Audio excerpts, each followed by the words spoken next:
Wangeela Maatiyos boqonnaa 16 lakkoofsa 13 kaasee kan jiru dubbiin Waaqayyoo akkas jedha.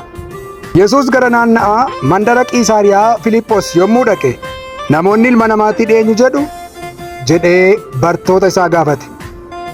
Isaan immoo deebisanii kaan inni Yohannis Cuuphaadha jedhu, kaan inni Eeliyaas, kaanis inni Ermiyaas yookiis raajota keessaa tokko jedhu jedhan.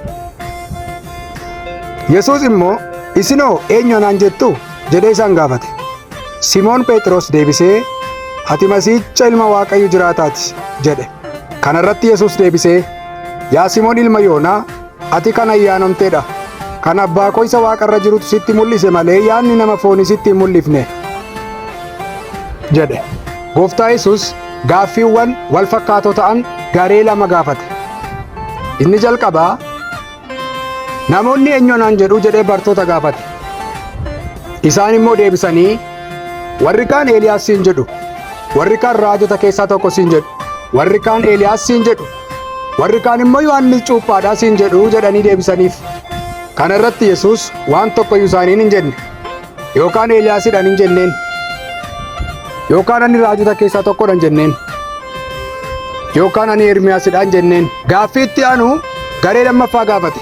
Gareen lammaffaan gaaffii inni gaafatu bartootuma warra Gooftaa Yesuus Kiristoos wajjin deemaniiti. Isinoo eenyu anaan jettu jedhee bartoota isaa gaafate. Simoon Phexros ati Masiihicha ilma Waaqayyo isa jiraataati jedhee deebiseef. Deebii isa amma Phexros Yesuusiif deebise irratti Yesuus deebii qaba. Maal jedheeni? Ati kan ayyaanamtedha, sirratti waldaa koo nan ijaaraa jedhee deebiseef. Maal jedheeni? Kan abbaa koo isa Waaqa irra jirutti sitti dubbate malee yaadni nama foonii sitti hin mul'isne jedhaan. Yesuus akkaataatti namoonni isa ilaalan beeka, akkaataatti bartoonni isa ilaalanis beeka. Garuu waan tokko barsiisuu barbaadeera Yesuus. Maal barsiisuu barbaade beektuu? Ilma Waaqayyo isa jiraataa akka ta'e namoonni akka beekan barbaade. Bartoonnis beeku, bartoonnis akka baran. Yesuus Kiristoos ilma Waaqayyo akka ta'e namootatti dubbachuu barbaadeera. Yesuus Kiristoos ilma Waaqayyo akka ta'e dhugaa ba'uu isaati gaaffii kana gaafachuunsaa. Bartoonni eye witness jedhaman yookaan immoo ijaaf ijatti kan isa wajjin turan sun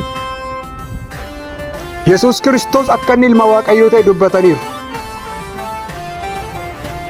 Akkasumas abbaan inni Yesuus Kiristoosin gara biyya lafaatti erge inni kun ilma koo isa jaallatamaadha jedhee Yesuus Kiristoos ilma Waaqayyo abbaa akka inni ta'e dubbateera.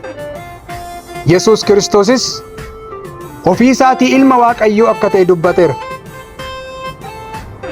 Argitanii?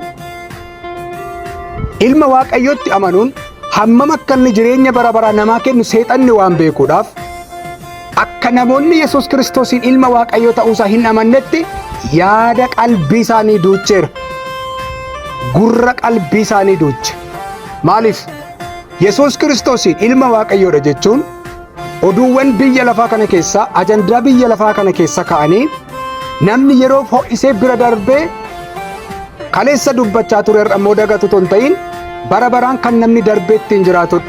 Seexanni kan inni akka namni fudhatu hin barbaanne keessaa inni hangafa Yesuus Kiristoos ilma Waaqayyoo ta'uuf dhangala'uu dhiiga ilma Waaqayyoo lubbuu dhala namaatiif ta'e gonkumaayyuu akka namni yaada isaatti qabatu hin barbaadu seexanni. Kaayyoon gaaffii Yesuus namoonni isaatiin eenyu akka inni ta'e akka isaan isatti himan kan inni barbaadeef deebii inni deebise sun ati raajota keessaa tokkodha jennaan calluma jedhe malee eeyyeen jenneen.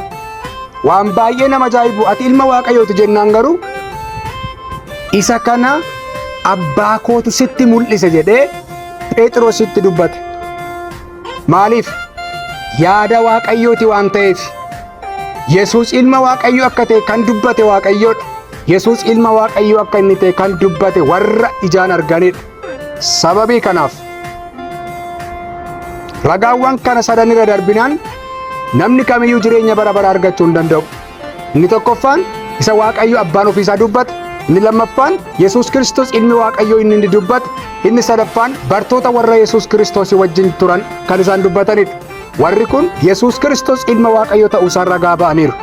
Obboloota ko, daarii lafa kamirra warri jirtan Yesuus Kiristoos jireenya bara baraa namni argachuu jibbu waan hin jiraanneef jireenya bara baraa kana argachuudhaaf carraa nuti qabnu tokkitedha. Yesuus Kiristoos ilma Waaqa jiraataa isa ta'e kanatti amanuudha. Kanaafuu guyyoota toon lakkoofsisiin daqiiqaawwan ta'u ofitti hin fudhatiin Yesuus Kiristoosiin fayyisaa lubbuu keessanii gootanii akka inni ilma Waaqayyoo isa jiraataa ta'e du'aa akka inni ka'e dhalli namaa hundumtiyyuu isaan akka inni jiraatu gooftaa Waaqaatiif lafa akka inni ta'e yoo amantan jireenya bara baraa qabdu. Galatoomaa.